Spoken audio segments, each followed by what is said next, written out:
হাত অবশ করে দেওয়া হবে ইনশাআল্লাহ।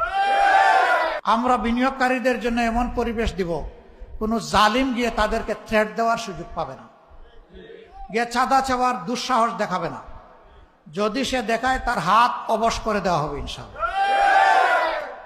সবাই ক্ষুদ্র দোকানি থেকে, মুদির দোকানি থেকে শুরু করে বৃহৎ শিল্প কারখানার মালিক যারা হবেন, তারা সম্মান এবং নিরাপত্তার সাথে তারা তাদের ব্যবসা পরিচালনা করবে।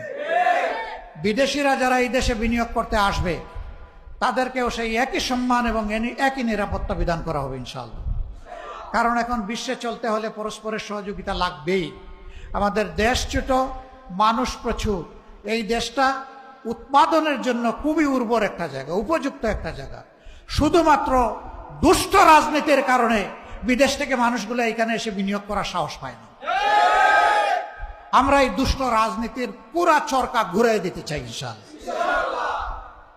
এইভাবে একটা স্বচ্ছ সমাজ কায়েম করা আমাদের অঙ্গীকার। আর অনেকগুলো অঙ্গীকার আমাদের আছে। অনেকে যখন বিভিন্ন জায়গায় যায় তখন বলে যে আমাদের একটা খেলার মাঠ নাই, একটা পার্ক নাই, এই ড্রেনটা এইভাবে মজে পচে দুর্গন্ধময় হয়ে গেছে, এটা দেখার কেউ নাই, সড়ক ভেঙে টুকরা টুকরা হয়ে আছে, এটা রিপেয়ার করার কেউ নাই। আপনারা মেহরবানি করে একটু দেখবেন। কিসের মেহরবানি রে ভাই? আপনার মূল্যবান ভোটের আমানত যে নিবে, যে কবুল করবে, এটা মেহরবানির ব্যাপার নয়, এটা তার চৌকিদারের ব্যাপার। এ দায়িত্ব তাকে পালন করতে হবে। এই দায়িত্ব পালন করার মানসিকতা যার নাই, জনগণের ভোট চাওয়ার অধিকার তার নাই। মেহরবানি কেন? এটা আপনার ডিউটি। আপনি কোনো চাকরিতে যখন নিয়োজিত হন, 8 ঘন্টা আপনাকে যেভাবে ডিউটি করতে হয়, জনগণের ভোট পেয়ে আপনি জনপ্রতিনিধি নিয়োজিত হয়েছেন, আপনাকে ঠিক সেইভাবেই ডিউটি করতে হবে। আপনি মনে করবেন না আপনি বস আর জনগণ আপনার ক্লায়েন্ট, বরঞ্চ জনগণ আপনার বস আর আপনি তাদের সার্ভেন্ট।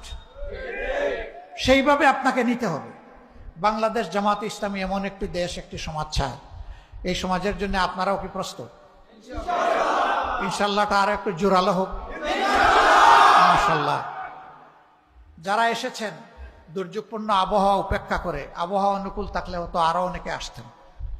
যারা আসতে পারলেন না, আপনাদের পরিবারের প্রিয় সদস্যবৃন্দ, আপনার প্রতিবেশী, কর্মস্থলের সাথী এবং আপনার বন্ধু বান্ধব, এই কথাগুলো যদি আপনাদের ভালো লাগে সবার কাছে পৌঁছে দেবে।